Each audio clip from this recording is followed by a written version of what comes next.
Hey everyone in Instagram world.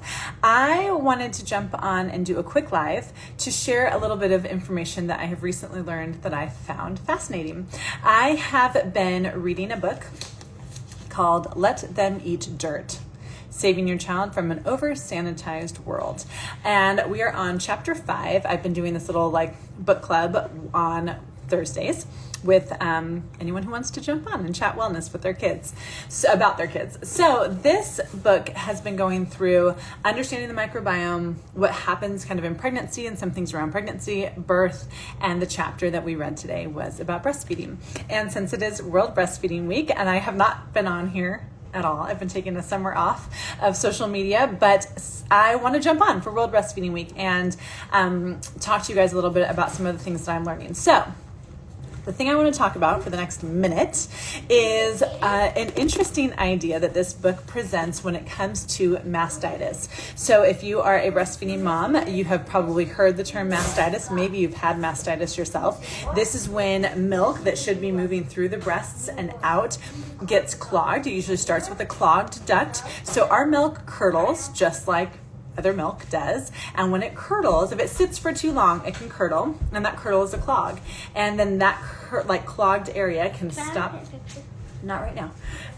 Can basically get stuck in the milk duct, and then the milk behind it can back up, and that's a clogged milk duct. And we can talk about those ways to try to move those clogs out. But if a clog sits for too long, it can develop a little bit of an infection, and that infection is mastitis. And mastitis is usually kind of diagnosed by mom feels like she has a cold or a flu, like overall fever, chills, overall feeling of just awful, usually a breast that is very tender and maybe even has a spot that's red where you can see oh, this is where the clog is.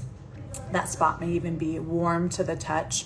And so when this happens, we usually go to the doctor, maybe the ER, and we get a diagnosis of mastitis, and we get a prescription for antibiotics. And there have been times where I've worked with moms who they said, I went to the ER. The ER doc was kind of unsure of what to do about this, so he told me, stop breastfeeding. You're going to send the infection to your kid.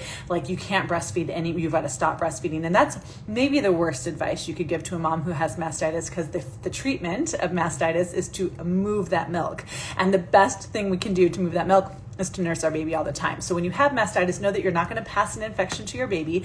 You need to move that milk, and you need to nurse the baby on that side all the time. Here's one little trick.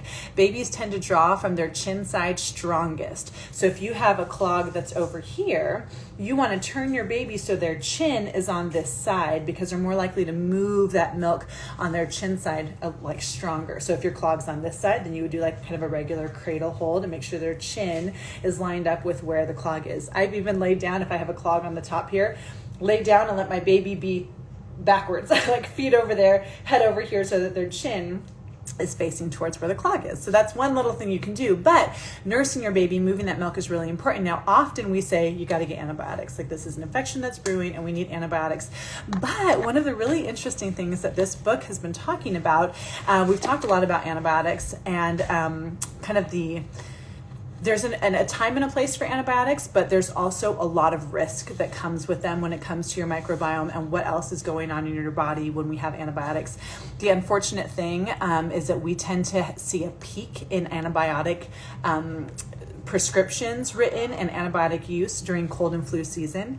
And colds and flus are viruses that cannot be helped with antibiotics. So a lot of times people are taking antibiotics when they don't need to be taking them for something that is not a bacterial infection, which is what an antibiotic is for. If it's a viral infection, a cold or flu, you don't need an antibiotic. Anyways, that's a whole nother topic. But when it comes to mastitis in the breast, there is some data, and he refers to the data in this book, and some belief that we could actually potentially treat mastitis with probiotics instead of antibiotics, and that there is a misbalance in the way the bacteria is in the body and in the milk that is allowing for that infection to take place. So when we have high levels of like lactobacillus and bifidobacterium and the good bacteria in our body, then it fights off those bacteria that cause infection. And so what we know for sure is if you do need a course of antibiotics, like it's gotten to an extreme level where you're very, very, very sick and you need to really take a medical route, you also have got to take probiotics to try to help the good bacteria, because those antibiotics go in and they wipe out everything, the good and the bad.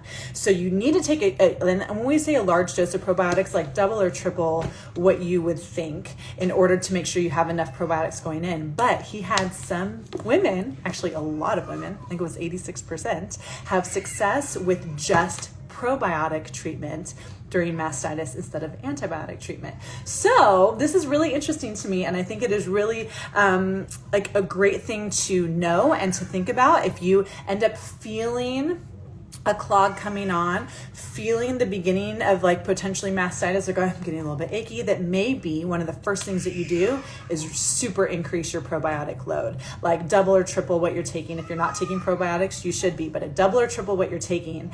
Maybe for someone who's prone to having mastitis and you've had it a couple times, start taking more probiotics, because taking probiotics and supporting your microbiome in your gut is a much better step to managing that challenge than just throwing antibiotics at it every time it happens. So I hope this was helpful to you.